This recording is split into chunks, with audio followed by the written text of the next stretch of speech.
अस्सलाम वालेकुम दोस्तों, फ़न जी न पुॼाणी आहे हर एवॉर्ड कहानी आहे। अॼु मां तव्हांखे ॿुधाईंदुसि 2007 में जेको एवॉर्ड शो थियो हुयो ऐं उन में मूंखे 2 एवॉर्ड मिलिया हुआ। बेस्ट कॉमेडी एक्टर अफ़रा तफ़री मां ऐं बेस्ट डायरेक्टर वतायो एंड कंपनी असांजी हिकिड़ी ॾाढी सुठी सीरीज़ हुई जंहिंमें वाहिद रज़ा असांजो ॾाढो सुठो आर्टिस्ट, उन जो टाइटल रोल हुयो वतायो उहो हूंदो आहे। अली गुल मल्हा उन जो पुटु हूंदो आहे ऐं रियाना खोखर ॾाढी सुठी आर्टिस्ट, हाणे त फील्ड छॾे वई आहे, उहा उनजी अली गुल मल्हा जी घरवारी जो कैरेक्टर हुनजो। मुंहिंजो ऐं आरफा मीर जेका असां वरी एडवर्टाइज़िंग एजेंसी हूंदी आहे उन में हूंदा आहियूं, उन्हनि जा घर में एम्प्लॉई हूंदा उन्हनि जा।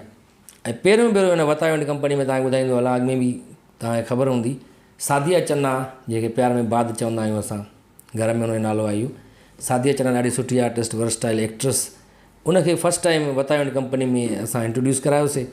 नंढी उते में ॾिठी हूंदी तव्हां, मज़ा आया हिन में यूट्यूब चैनल ते पिया आहिनि क्लिप्स कुझु फ़नी फैमिली जे नाले सां। सो उन में उहे क्लिप्स आहिनि, थोरा तव्हां ॾिसंदो हुन में। सादिया चन्ना फस्ट टाइम उन में एक्टिंग कई हुई, उन में इंट्रोड्यूस करायोसीं उनखे। ॾाढो सुठो ड्रामो हुयो, उन मां बेस्ट डायरेक्टर जो अवॉर्ड मिलियो वतायो एंड कंपनी जो। ऐं अफ़रा तफ़री जेको मां तव्हांखे ॿुधायो गुज़िरियल एपिसोड में, त 2-3 साल उहो हलियो असांजो प्रोग्राम, छो जो उहो हूंदो मैगज़ीन प्रोग्राम, माना मुख़्तलिफ़ उन में पैरोडीज़ कंदा हुआसीं, मुख़्तलिफ़ स्किट्स हूंदा, करंट इशूज़ ते स्किट्स हूंदा अफ़रा तफ़री में। त बेस्ट कॉमेडी एक्टर माना उन में हैट्रिक कई मूं 3 साल, 2007 में, 2005, 2006, 2007 में 3 साल मुसलसिल बेस्ट कॉमेडी एक्टर जो अवॉर्ड मिलियो मूंखे। ऐं अवॉर्ड जो शेप साॻियो ई आहे, इन करे उहो ई रखियो आहे मूं तक़रीबन हर साल ए शेप साॻियो ई हूंदो अवॉर्ड जो। हीअ जेका संभारा जी तव्हां मूर्ति ॾिसो था, उहो अवॉर्ड ॾियण जे लाइ घुरायो वियो सलाहुद्दीन तुनियो साहिब खे। सलाहुद्दीन तुनियो असांजा लेजेंड एक्टर आहिनि, फ़हद मुस्तफ़ा जा वालिद साहिबु आहिनि, ऐं सलाह साहिबु पाण ख़ुशि थींदो आहे इन ॻाल्हि ते त मूंखे मुंहिंजे पुट जे नाले सां सुञातो वञे, त मूंखे लाइ इहा ख़ुशीअ जी ॻाल्हि हूंदी आहे।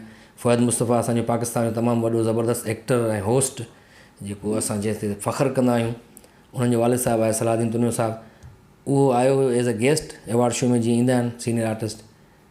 वॾी ॻाल्हि मज़ो इहो थियो जो स्टेज ते होस्टिंग बि असांजी हुई, अली गुल मल्हा जी ऐं मुंहिंजी, ऐं असां घुरायोसीं। नॉमिनेशन बि कुदरती अची वई, असांजे लिफ़ाफ़ो जेको आयो ॾिनोसीं सलाह साहिब खे, साईं खोले पढ़ो केरु आहे बेस्ट कॉमेडी एक्टर।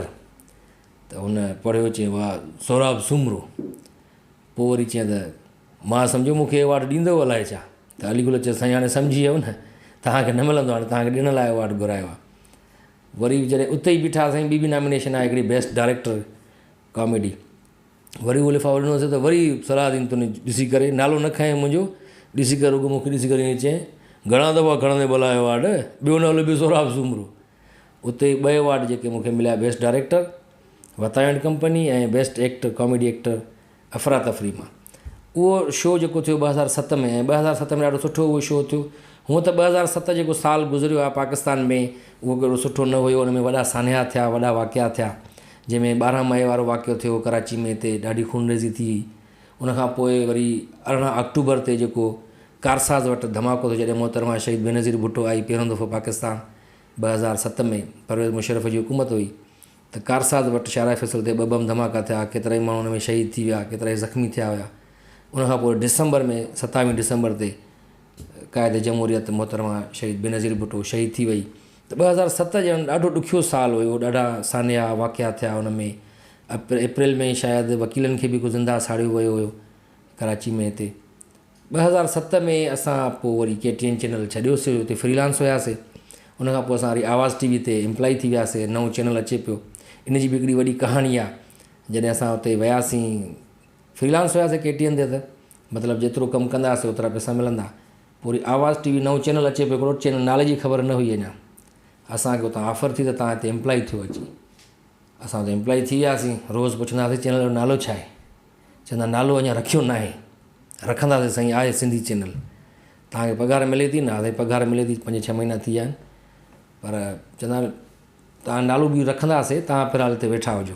रोज़ु वेंदा हुआसीं ऑफिस, ऐं पोइ ख़बर पई शाहनवाज़ अमीर साहिबु उते असां सां गॾु हुयो, ऐं इनायत शाह साहिबु CEO हुयो चैनल जो, अज़ीज़ जान मरहूम न्यूज़कास्टर हुयो, सिंधी मीडिया जो पहिरियों, इलेक्ट्रॉनिक मीडिया जो पहिरियों न्यूज़कास्टर मेल अज़ीज़ जान साहिबु। पहिरें साल हुनखे अवॉर्ड बि मिलियो हुयो KTN जो बेस्ट न्यूज़कास्टर मेल जो। अज़ीज़ जान साहिबु हुयो, अल्ताफ़ मेमन साहिबु इहे न्यूज़ में हुया, असां एंटरटेनमेंट साइड हुयासीं, अली गुल मल्हा, मां हुयुमि मरहूम KK, असां एम्प्लॉय हुयासीं ॿई।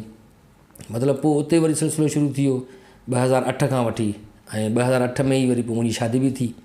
इहो बि वॾो किस्सो आहे हिकिड़ो, ऐं शादीअ जो ॾींहुं कंहिंखां बि न विसरंदो आहे ज़ाहिर आहे। 2008 में पोइ वरी आवाज़ TV ते अची वियासीं ऐं उनखां पोइ वरी इहो सिलसिलो रुकियो न एवॉर्ड्स जो। हाणे जेको मां नेक्स्ट तव्हांखे ॿुधाईंदुमि एपिसोड में, त उहो कहिड़ो एवॉर्ड हूंदो, इहो ज़रूरु ॾिसिजो एपिसोड मुंहिंजो। तेसिताईं मूंखे ॾींदा इजाज़त। अल्लाह हाफ़िज़।